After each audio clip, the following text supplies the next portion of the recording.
Assalamualaikum warahmatullahi wabarakatuh. Kami dari kelompok 1 akan menyelesaikan tugas PPKN, yaitu mempresentasikan mengenai hak asasi manusia. Kalian pasti pada kepo kan? Yuk langsung saja kita simak videonya. Apa sih hak asasi manusia itu?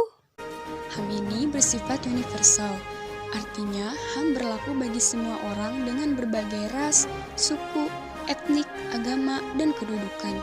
Menurut Profesor Konjoro Pubranoto, hak asasi manusia atau HAM adalah suatu hak yang sifatnya mendasar.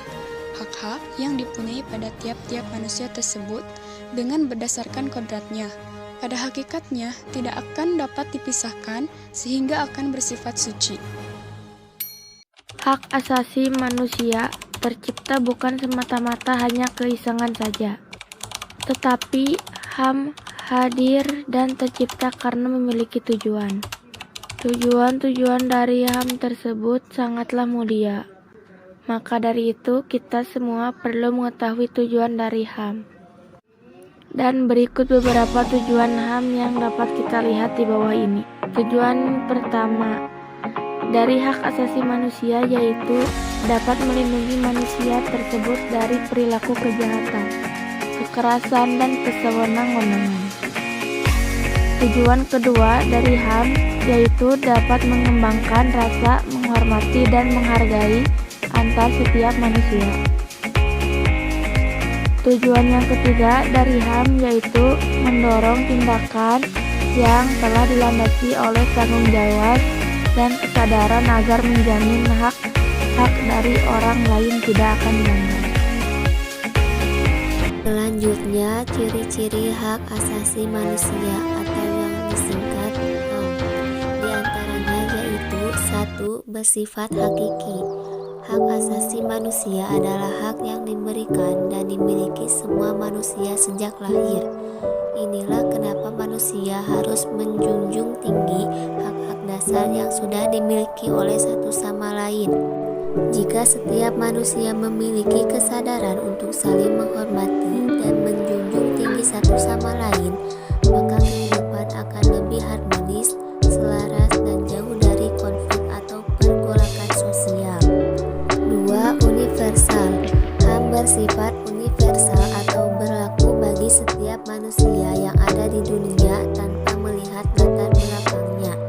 Latar belakang tiap manusia bisa berbeda, misalnya ras, suku bangsa, budaya, kepercayaan, status sosial, dan lain sebagainya. Adanya HAM bisa membantu mengurangi risiko konflik sosial karena adanya kesenjangan sosial antara individu atau kelompok masyarakat. 3. Tidak bisa dicabut. HAM yang melekat pada diri tiap manusia enggan bisa dicabut dan diambil orang lain. Jika ada perampasan terhadap HAM, maka sudah tentu mudah sekali memicu konflik yang bisa membahayakan kerukunan dan persatuan dalam masyarakat. 4. Tidak bisa dibagi. HAM tidak bisa dibagi karena tiap manusia memilikinya dan berhak mendapatkan hak yang sama, seperti misalnya hak politik, hak ekonomi, dan hak sosial budaya. Jika HAM dibagi, maka ada manusia yang akan merasa mendapat perlakuan tidak adil karena tidak mendapatkan hak yang sama atau sepadan dengan individu lain. Di sini saya akan menjelaskan beberapa contoh tentang HAM. 1. Hak asasi untuk hidup.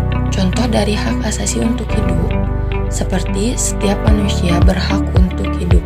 Setiap manusia berhak untuk mempertahankan hidupnya dan setiap manusia berhak meningkatkan kesejahteraan hidupnya. 2. Hak mengembangkan diri.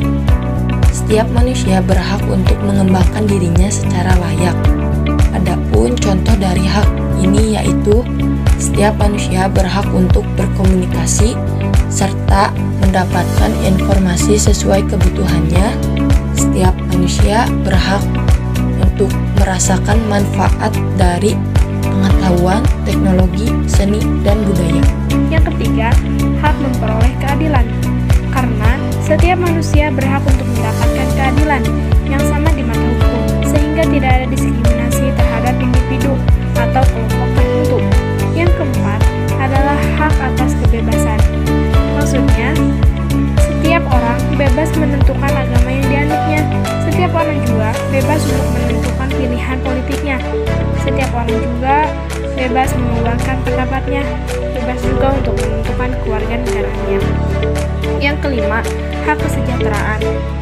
Dengan adanya hak kesejahteraan, maka setiap orang tidak boleh mengambil secara paksa atau merampas hak-hak dasar orang lain.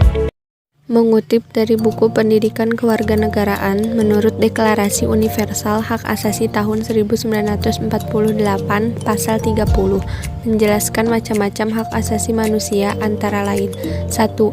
Hak memperoleh kemerdekaan dan kesetaraan dalam martabat, hak tanpa perbedaan apapun, serta hak kehidupan, kebebasan, dan keamanan pribadi.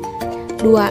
Hak tidak boleh dibelenggu oleh peradaban dalam segala bentuknya. 3. Hak untuk tidak diperlakukan dengan keji.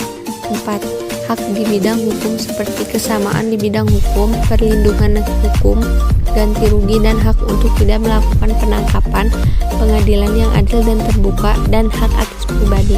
5. Hak untuk meninggalkan negara serta kembali ke negaranya.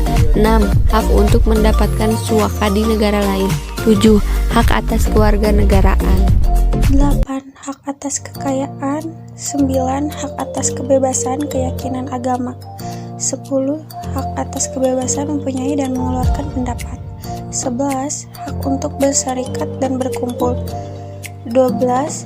Hak untuk ikut serta dalam pemerintah. 13. Hak untuk mendapatkan bidang pekerjaan. 14. Hak mendapatkan pendidikan. 15. Hak untuk bidang kebudayaan. 16. Hak atas tatanan sosial dan internasional. Kewajiban untuk melaksanakan hak asasi manusia, pembatasan untuk tidak merusak hak dan kebebasan dalam deklarasi.